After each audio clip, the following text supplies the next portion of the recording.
Oke, jadi balik lagi sama gue di sini. Gue akan melanjutkan penalaran matematika gitu di part 3. Jadi langsung saja ke soal nomor 16 ya. Ya benar. Hana tulisit. Nah, di sini dengan bacaan yang sama gitu. Namanya juga perhitungannya mudah gitu ya. Sekali lagi, kalau perhitungannya mudah, cara penalarannya mudah, bacaannya pasti banyak gitu. Dan kebalikannya, ketika penalarannya sulit, perhitungannya sulit, pasti sederhana gitu ya. Sama dengan gue notice kembali sama dengan soal yang kuadrat kemarin. Nah, seperti ini. Ini kan perhitungannya susah. Ya udah, soalnya begitu doang gitu. Ya udah, nih hitung gitu kan. Ya, gitu di nomor 13. Jadi di nomor 16 ini perhitungannya gampang. Kita baca langsung ke soalnya. Kemarin gue juga lupa ini ya untuk membaca soalnya. Tapi karena gue udah baca soalnya gitu sebelumnya, kita jadi langsung saja nih. Ada berdasarkan paragraf 4. Terjadi satu kenaikan jumlah transaksi pada 2019 yaitu 30%. Jadi kenaikannya dari tahun berapa? Tahun 2018 ya. Tahun 2018 ke 2019. Kenaikannya itu 30% dari jumlah tahun jadi jumlah transaksi 2019 itu berapa gitu. Secara umum kalau diskon, nah oke, akhirnya gue bisa ngejelasin ya. Kalau diskon itu dikali dengan 1 plus persentasenya berapa? Plus lagi minus, sorry. Kalau kenaikan atau penjumlahan, penambahan biaya gitu ya, bunga gitu ya, 1 plus P% gitu. Kenapa seperti itu? Nah, penjelasannya gue bakalan langsung ke pembuktiannya gitu. Jadi nanti kalian bisa langsung coba ke rumusnya dikalikan ini langsung. Ya gitu ya. Jadi ini berapa kita lihat dulu. Oke. Transaksi tahun 2017 gitu. Jadi meningkat tajam dari 94,3 juta ini ya. Ini jangan salah paham. Kok kenaikan dari 943 ke 2,9? Baca satuannya ke 2,9. Jadi kita menghitungnya 30% dari 2,9 miliar. Oke, ini kenaikannya saja. Kenaikan 2,9 miliar kali 30% berapa? Gue udah hitung itu ada 0,87 miliar. Begitu ya. Terus kita ditanyakan totalnya gitu, jumlah transaksinya jadi berapa gitu. Ya berarti tinggal nambahin 2,9 ditambah 0,87 yaitu 3,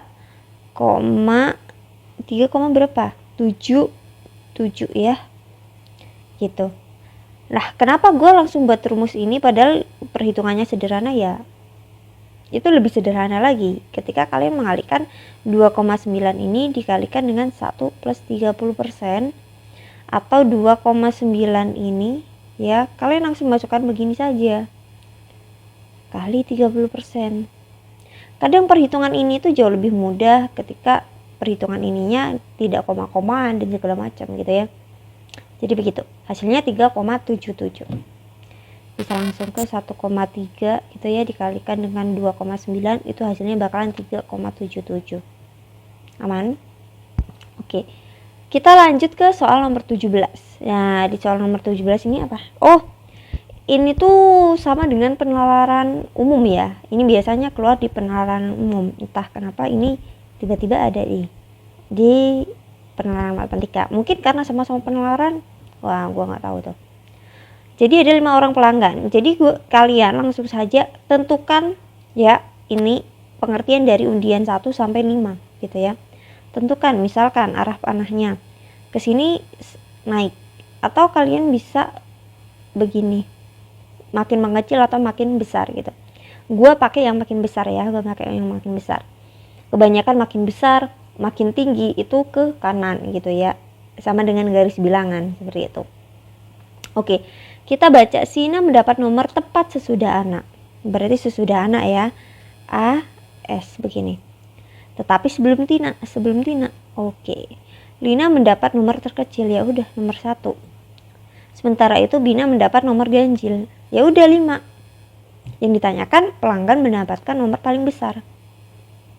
Nah, soal-soal ini banyak banget muncul ya, apalagi di proses rekrutmen PNS, BUMN, Bank Indonesia, OJK, itu banyak banget muncul. Jadi kalian ya ahli-ahli lah untuk menalar seperti ini, akan jauh lebih mudah gitu. Oke, jadi nomor 18 ini ditanyakan tentang median, ya, ditanyakan tentang median. Sekali lagi, statistika itu harus urut. Kita urutkan terlebih dahulu. Gue sukanya pakai tabel seperti ini nih, pakai tabel yang berdiri itu ya, yang vertikal. Jadi gue urutkan nilainya, urutkan nilainya dari 32, yaitu 32, 41, 45, 51, 60. Baru ke frekuensinya. Ini frekuensi ya. Frekuensi 32 ada 4, 41 ada 7, 60 ada berapa tuh? 45 ya. 8, 51 ada 6, 60 ada 5. Nah, gitu. Oke. Setelahnya apa? Untuk mencari median, kita totalkan ini semua.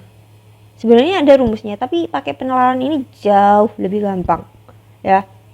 Kalau ngapalin rumus ya nggak selesai-selesai ini. LI-nya yang mana, yang mana gitu ya. Itu khusus tabel gitu dan jarang muncul juga di SNPT ya. 30. Jadi median itu adalah nilai tengah. Ya udah bagi 2. Hasilnya 15. Cari nilai yang menempati posisi ke 15. Gitu ya. 15 16 gitu ya. Ya udah, ini kesini aja udah 11. Nah, ini kesini udah berapa? 11 tambah 8, 19. Berarti ada di sini nih, posisi ke-15 nih. Gitu ya. Jadi posisi tengah gitu, median, bukan rata-rata. Kalau rata-rata tentu kita menghitung gitu ya. Nggak mungkin juga ngitung rata-rata begitu. Yang kebanyakan muncul tentang rata-rata itu apa? Rata-rata gabungan, bener banget. Nomor 19. Ini udah gue jelasin juga di materi diagram Venn.